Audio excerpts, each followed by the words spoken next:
Olá pessoal, bem-vindos ao Papeando com Pamplona.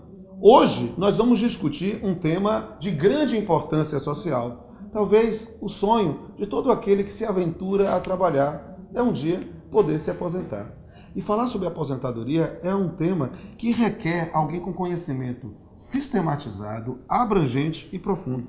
Eu estou trazendo para vocês hoje Luciano Martinez, um grande especialista sobre a matéria e, para meu prazer, o meu melhor amigo.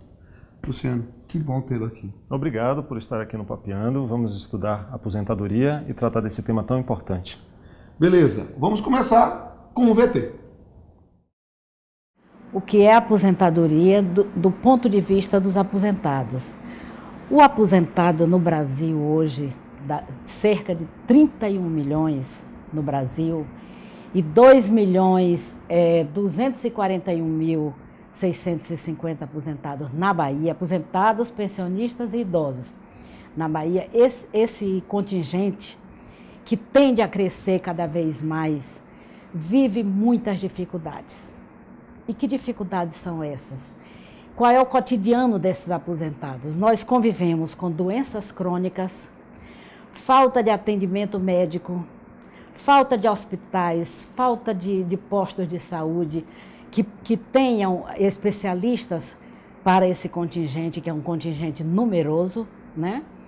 Então, não temos plano de saúde, não temos direito à cultura nem ao lazer, que é muito caro para nós.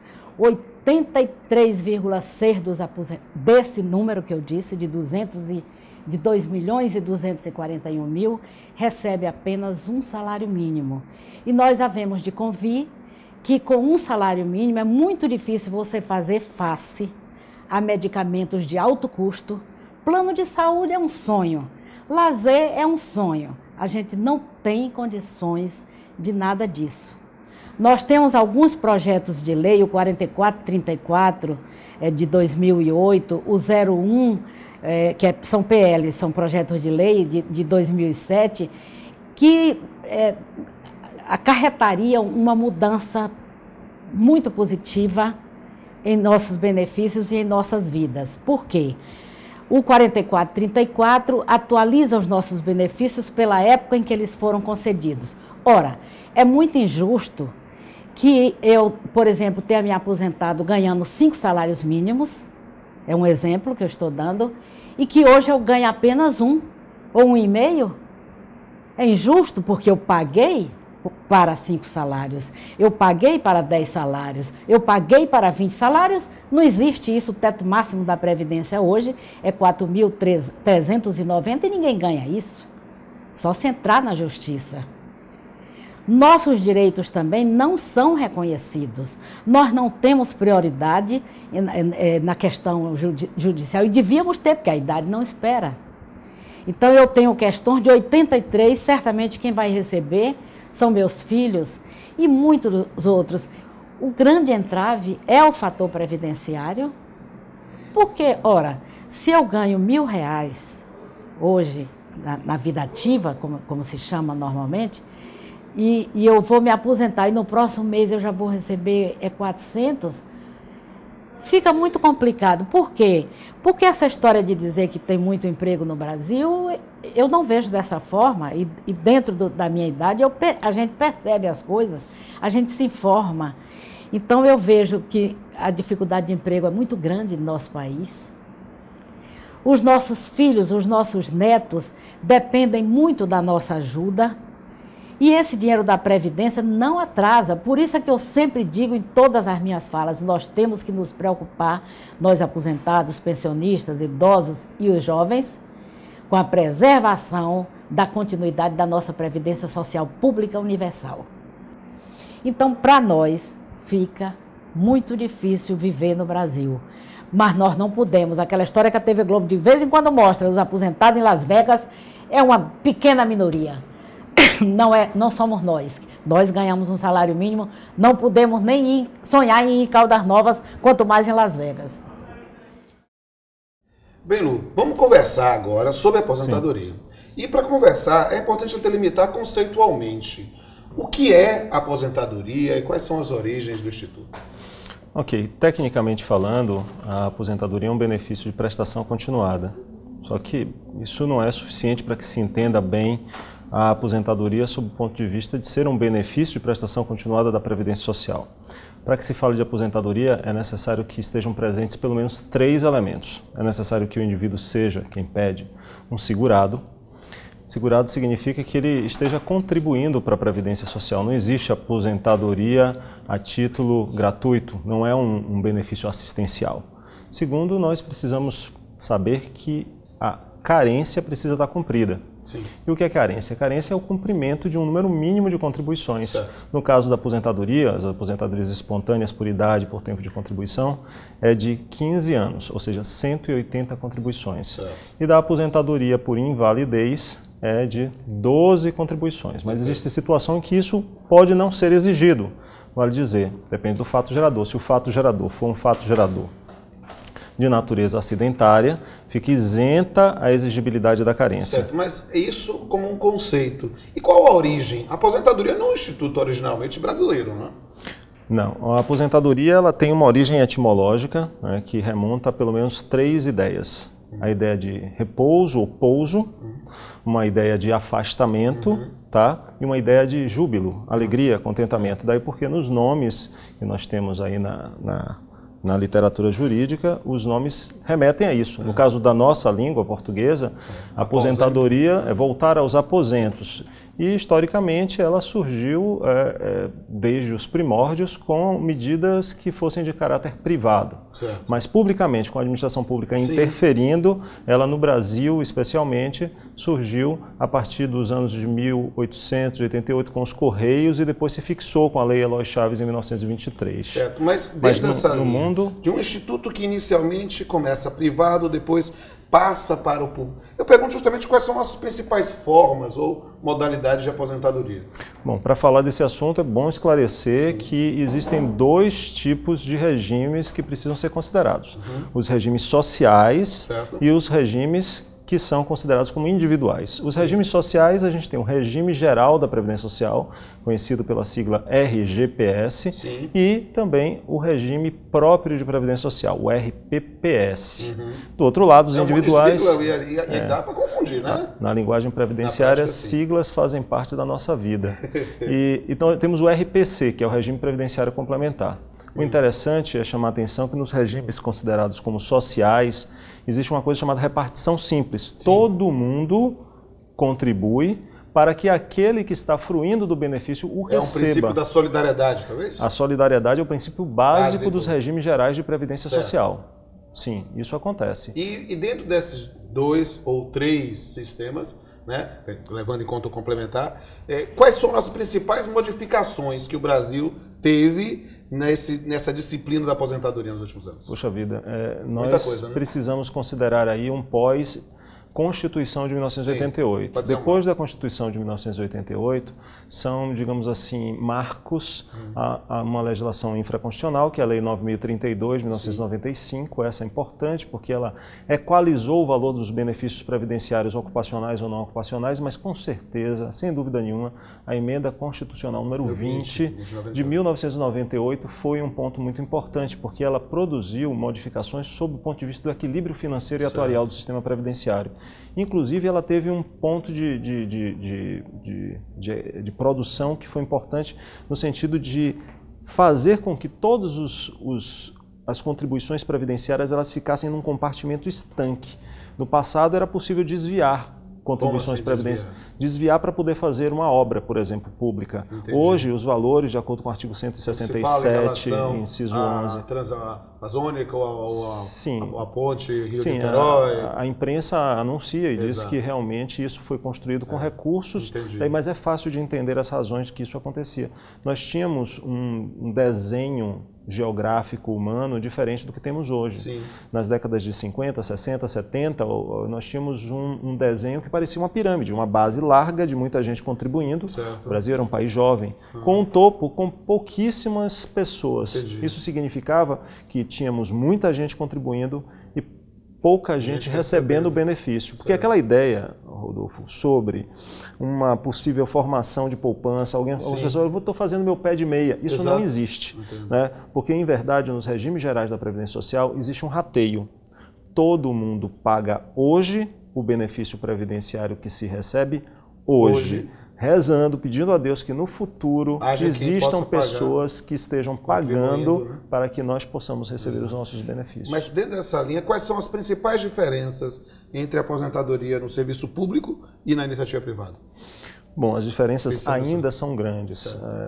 Para começar, no chamado serviço privado, vamos chamar aí que é a aposentadoria que mais se pratica nesse âmbito, seja a do regime geral da Previdência Social. Sim. Nós temos um teto, tanto de contribuição, quanto um teto de recebimento dos benefícios. Já isso não existe no âmbito das aposentadorias dos regimes previdenciários próprios, porque ali o indivíduo contribui sobre tudo que ganha e se leva também essa paridade para o momento de receber o benefício. Só que isso está mudando, tá? Especificamente isso com a criação dos fundos de administração de regimes complementares previdenciários no âmbito do serviço público. Entendi. Então, a tendência é que, no futuro, os próximos servidores públicos, eles também estejam num regime muito parecido com o regime geral da Previdência Social. E é justamente como pergunta final que quero fazer. Dessa primeira parte do programa, é sobre tendências, ou sobre o vislumbre do futuro. Sua opinião, como pensador do direito previdenciário, quais são os rumos da aposentadoria para a sociedade brasileira? Bom, a tendência é que, como dito anteriormente, exista uma confluência entre os regimes. Entre o regime geral da Previdência Social e o regime previdenciário próprio, para que não se fale de pessoas com garantias previdenciárias diferentes. Hoje, um indivíduo que é servidor público, ele consegue se aposentar tendo integralidade de proventos e manutenção daquele padrão na atividade. Isso não acontece com o regime geral da Previdência Social. A tendência é que isso se aproxime, que desapareçam essas diferenças e que a aposentadoria seja aquilo que ela é, como uma garantia lastreada pela administração pública, que é efetivamente um benefício que garanta um mínimo existencial. Vamos abrir mais. Esse é um tema de um interesse social muito amplo. Sim. E aí não fica só comigo, eu preciso saber se tem alguém. Alguém quer perguntar aí? Olá, meu nome é Luciana Esquivel. Eu gostaria de saber qual é a diferença entre aposentadoria por tempo de contribuição e aposentadoria por tempo de serviço. Luciana, a sua pergunta é muito interessante porque é muito pouco abordada. Em verdade, muito pouco se fala sobre a distinção entre tempo de contribuição e tempo de serviço. Tempo de serviço é uma noção trabalhista. Tempo de contribuição é uma noção previdenciária que só se destacou depois da Emenda Constitucional número 20. Em realidade, a partir da Emenda Constitucional número 20, nós tivemos a ideia de que não bastava somente tempo de serviço, era necessário a existência de um fundo de contribuição, é necessário que o segurado contribuísse para ter direito ao benefício. Muito bem. Oi, Luciano, meu nome é Felipe Brandão. Em que consiste o teto para a aposentadoria? Bom, teto para fins previdenciários é o valor máximo para fins de contribuição ou para fins de recebimento do benefício. Esse teto ele é fixado pelo Ministério da Previdência Social e a cada ano é levado ao conhecimento de todos, né, da sociedade. Então, além desse teto, e esse teto fixa o valor máximo das aposentadorias do regime geral da Previdência Social, mas nos regimes previdenciários próprios existe um outro teto, que é chamado teto remuneratório do serviço público, cujo valor máximo coincide com o valor que é pago para os ministros do Supremo Tribunal Federal. É uma conjunção da emenda 20 com a emenda 19, né? Sim. Ambas emendas constitucionais. Olá, meu nome é Fabiana Calisto e eu queria entender um pouquinho qual é a sua posição, qual é o seu entendimento acerca da desaposentação. Fabiana, a desaposentação é um tema que não tem uma base, um lastro na legislação para fins do regime geral da Previdência Social. E por isso o judiciário, por entender também que não existe nenhum impedimento, tem se manifestado em muitos casos preenchido essa lacuna. Mas o grande problema é esse: cada magistrado interpreta a desaposentação, que significa voltar à condição de não aposentado, de ativo, e ter todas as contribuições disponíveis para melhorar a dimensão da aposentadoria. Luciano, por que você não gosta da expressão desaposentadoria? Não é não gostar da expressão. Sim. Em verdade, desaposentação é uma ação por meio da qual você se desaposenta, ou você estava aposentado. Aposentar é o verbo gerador do benefício. O benefício é a aposentadoria. Então, desaposentadoria seria colocar uma ação num substantivo. Okay. Olá, Luciano. Meu nome é Otaviano Júnior. Eu gostaria de saber de você como se transforma tempo de contribuição especial em tempo de contribuição comum. Otaviano, a conversão é feita através de uma tabela. Essa tabela leva em consideração, é claro, as vantagens que existem para aquele que trabalha em condições especiais, quanto a trabalhar menos para se aposentar mais rapidamente. Assim, se uma pessoa, por exemplo, trabalha em uma mina de subsolo, ela se aposentaria em 15 anos de contribuição especial. Só que ela pode desistir e ir para um banco. Exato. E ela pode querer levar esse tempo de contribuição para o banco. Se ela quiser levar esse tempo de contribuição, no caso de uma mina de subsolo, e se for uma mulher, é possível o trabalho da mulher em minas de subsolo, certo, depois da Constituição de 88, ela pode transformar isso multiplicando por 2, ou seja, cada ano trabalhado ali é multiplicado por 2. É uma tabela estabelecida? É uma tabela. A mais conhecida das unidades de multiplicação é a 1.4, porque todo mundo utiliza, no que diz respeito, os homens especialmente, para multiplicar, para transformar em 35 anos de contribuição. Entendi. Mas é uma tabela que ajuda a produzir uma equalização entre o tempo de contribuição especial e o tempo de contribuição comum. Perfeito. Olá, meu nome é Isabela Azevedo. Eu gostaria de saber como deve ser requerida a aposentadoria. Essa é uma pergunta muito prática. Verdade. Isabelle, a aposentadoria ela é requerida numa forma, num procedimento que é estabelecido pelas instruções normativas do INSS, no caso do Regime Geral da Previdência Social, ou ainda segundo a sistemática adotada em cada um dos regimes próprios. Mas, em rigor, é necessário ser segurado, segundo, cumprir a carência, e terceiro, estar diante de um dos pressupostos, que seria a idade cumprida conforme a legislação, tempo de contribuição também, segundo o modelo exigível, e, por fim, uma associação de uma coisa com a outra, ou a invalidez, se for aposentadoria por invalidez. Olá, doutor Luciano, meu nome é Fábio Carvalho. Eu gostaria de saber se um aposentado pode retornar à atividade. Fábio, sua pergunta é muito importante. Obrigado por ela, porque ela esclarece um conjunto de coisas dessa nossa entrevista aqui no Papeando. De fato, depende do regime. Se for no regime geral da Previdência Social, as aposentadorias espontâneas permitem o retorno, exceto a aposentadoria especial, porque não é possível retornar ao meio ambiente nocivo onde se trabalhava. E também tem um outro detalhe: se for aposentadoria por invalidez, o trabalhador não pode voltar a realizar os serviços. Já no âmbito público, nós temos uma interpretação diferente, porque no âmbito público, para voltar ainda no próprio âmbito público, é necessário respeito à acumulação constitucional. E se for idade avançada, mais de 70 anos, não volta de jeito nenhum. Perfeito. Oi, Luciano, meu nome é Neila Amaral. Eu gostaria de saber se a aposentadoria ela extingue o contrato de trabalho. Essa pergunta é a cara do saudoso Antônio Carlos de Oliveira, não é? Que sempre antecipou o posicionamento. Segundo o posicionamento do TST, a aposentadoria hoje vigente, a aposentadoria não extingue o contrato de emprego. O contrato de emprego se mantém, apesar de o indivíduo estar aposentado no regime geral da Previdência Social. É muito importante isso, porque no passado se interpretava de forma diferente, mas hoje se consolidou essa tese que já era defendida há tanto tempo. Oi, Luciano, meu nome é Luana Sena e a minha dúvida é como se prova os requisitos para a concessão da aposentadoria? Luana, os requisitos para a concessão da aposentadoria estão previstos em norma, dependendo do tipo da aposentadoria. Se for uma aposentadoria espontânea, a demonstração da idade, do tempo de contribuição associado ao cumprimento da carência. E se for por invalidez, uma demonstração de invalidez através de perícia. Seja lá como for, a verdade é que o indivíduo que quer se aposentar, que deseja se aposentar espontaneamente, deve fazê-lo com a sensação de um dever cumprido. E sem sombra de dúvida.